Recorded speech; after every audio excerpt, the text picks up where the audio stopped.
Mr Speaker. Chris Farfoy.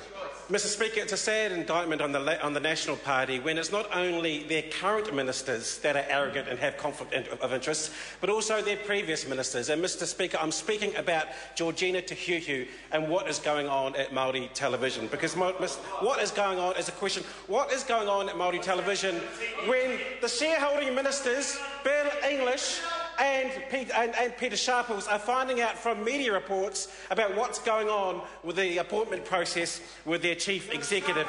It's an absolute shocker. The process has been started again, beset with leaks and conflicts of interest. And Mr Speaker, I do want to talk about the position first and not the person, because this is a very important position. Māori television has a taxpayer budget of well over $30 million.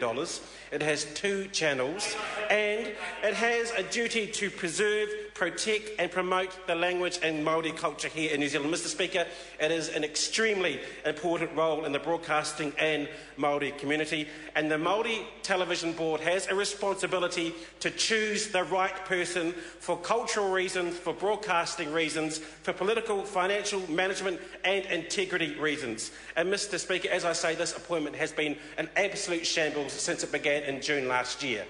And that is because there have been leaks. People who were applicants for this job found out through the media that they were no longer being considered for this job.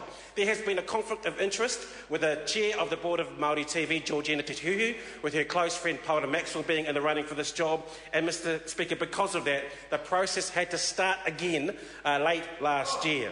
Mr Speaker, the conflict of interest with the former National Party Minister Georgina Te does go to Paula Maxwell, her very close friend, who in the first iteration of the appointment process, we understand got his application in late.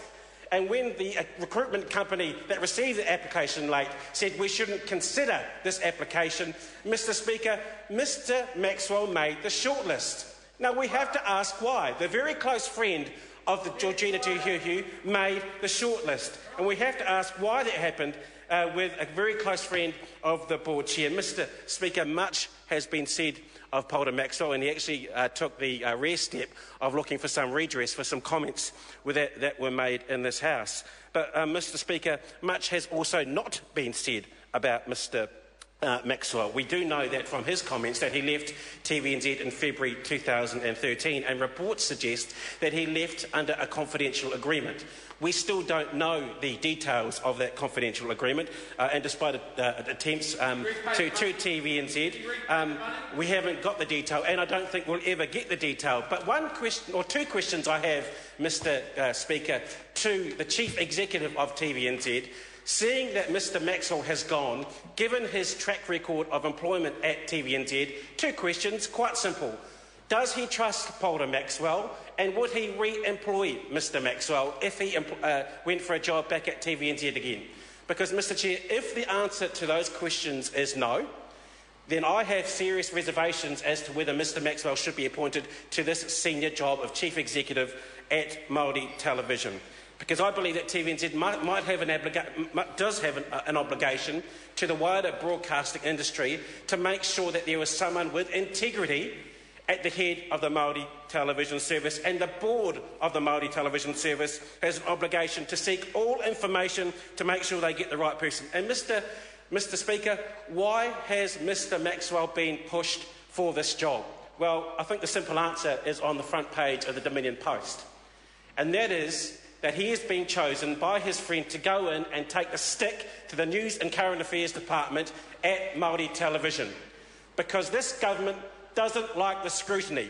When the hard questions get asked, this government doesn't want anyone looking for them because they don't want to answer it. And there were no answers yesterday when Hekia Parata fronted up over the allegations of corruption at Te Kohanga Reo. There were no answers there. But Māori Television has been doing a very good job, according to Gavin Ellis, the former New Zealand Herald editor, of making sure that the hard questions get asked. And the why is this happening question is a simple answer, and that this government doesn't want Māori television and their journalists asking those hard questions anymore. Well, if they don't like it, don't enter into those situations where you're having Trelise Cooper address this board, where you're having 21st President's Board. If you don't like the hard questions, that doesn't mean you bring someone in to take the stick to Māori TV. Joanne Hayes. Mr Speaker, I'm pleased to be the final speaker in this debate. But before I get onto it, I just want to say I'm not going to talk about Māori television. And when we